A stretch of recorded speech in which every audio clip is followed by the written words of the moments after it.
In 1932, Australia declared war. They lost. To a bird. Yes, you heard that right. Not one bird, thousands of them. Let's talk about it. After World War I, Australia made a promise. Free farmland out west. A fresh start. Except nobody checked who was already living there.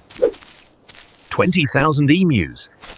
Just existing. The veterans planted crops. The Emus found free food. And by 1932, it was chaos. Fields trampled, fences destroyed, entire seasons of wheat gone, eaten, or flattened. The farmers were desperate, so they did the only thing left. They asked the government for machine guns. The request landed on a desk in the Defense Ministry. Turns out other farmers had asked too. This wasn't just one field. So the farmers organized. They held meetings, signed petitions, and pushed harder. Week after week, more crops fell, more seasons lost. Something had to give. And somehow the government said yes. Approved, on the condition it was filmed. Major Meredith took charge. 2 machine guns, 10,000 rounds. Against birds. The plan sounded simple. Find the flocks, drive them toward the guns, open fire. They made camp near the farmland, checked the weapons, and waited. This would be quick, they thought. The local farmers were thrilled. Finally, backup! They knew exactly where the birds were. Help was here. At first light, they spotted the enemy. Unaware. Undisturbed. Easy targets, surely. Remember, this was being filmed. For the newsreels. Everyone wanted this to look good. No pressure. The guns were set, loaded. Meredith gave the order to hold. Just a little longer. The whole camp went quiet. The birds kept coming. Right into range. Now! November 2nd, 1932. Whoa! Operation Emu begins. They spot 5th birds. This is it. They opened fire. And immediately everything went wrong. They just scattered. Turns out emus can run 50 kilometers an hour. The gunners could barely track them, let alone hit them. They counted the results. 12 birds down, out of hundreds of rounds fired. Not exactly a victory. The next day, a bigger group showed up. Over 1,000 emus. This was their chance. Get ready. They tried to funnel them into one tight spot. But the emus split up again, like they knew the plan. And then the gun jammed. Right as the flock ran free. Ugh, you're joking. This time they held their nerve, fired in short, careful bursts. A few birds went down. Progress. Finally.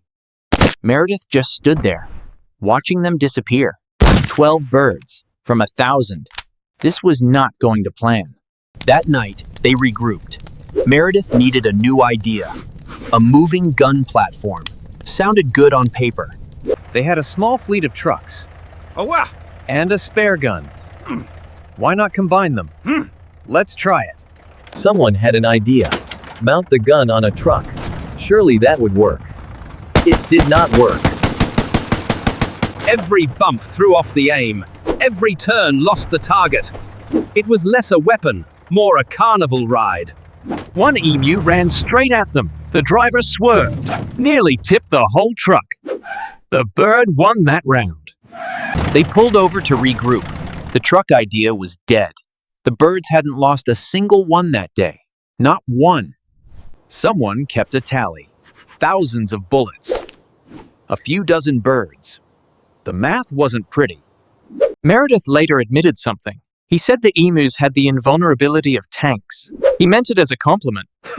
Sort of. The emus, meanwhile, just kept grazing. Like nothing had happened.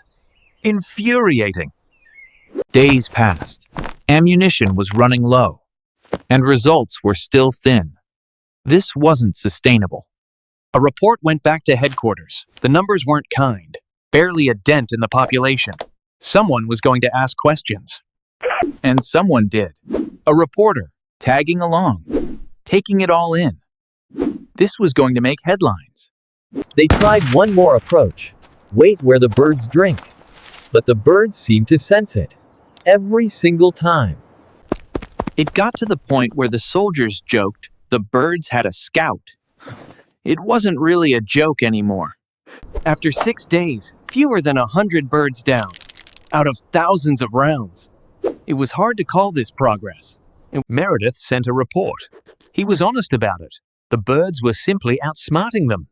There, he'd said it. A message came back from much higher up.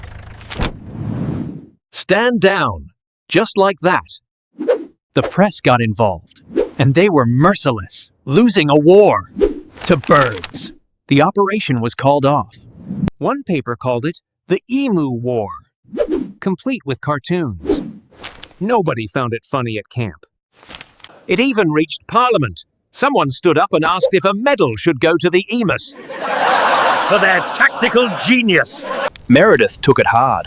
He'd led soldiers through real war and lost to birds. That stung. The unit packed up and drove back, guns unfired, mission unfinished. It didn't feel like victory. The farmers weren't celebrating either. Their fields were still a mess, and the birds were still out there. Nothing had really changed.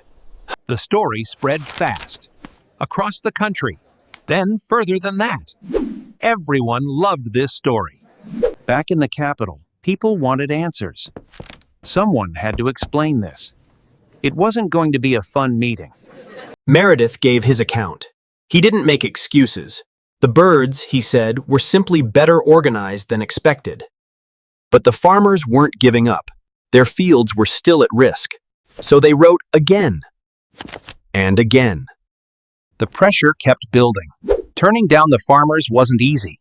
The crop losses were real. Something had to be done. So, quietly, a second attempt was approved. No fanfare this time. Just get it done.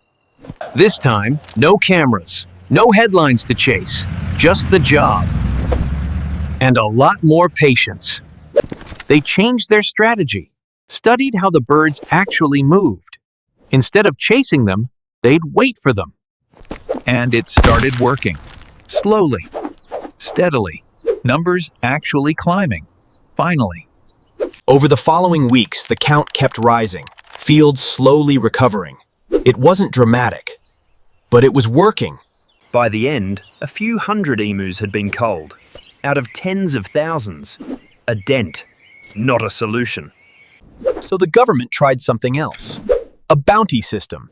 Pay farmers directly for every bird they dealt with themselves. And that actually worked better.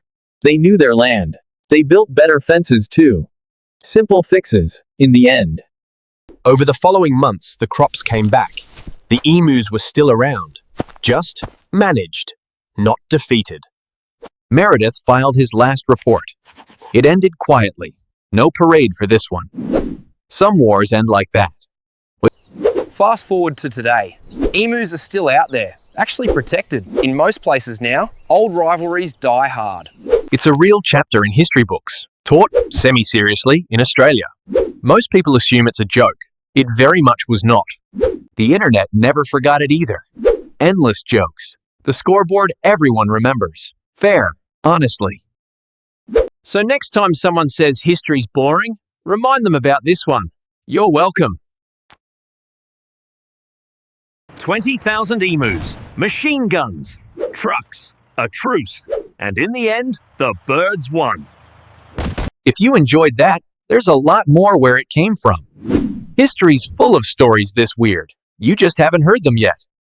If you enjoyed that, hit subscribe.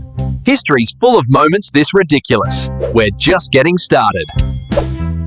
See you next time. And yes, we made peace with the emu. Eventually.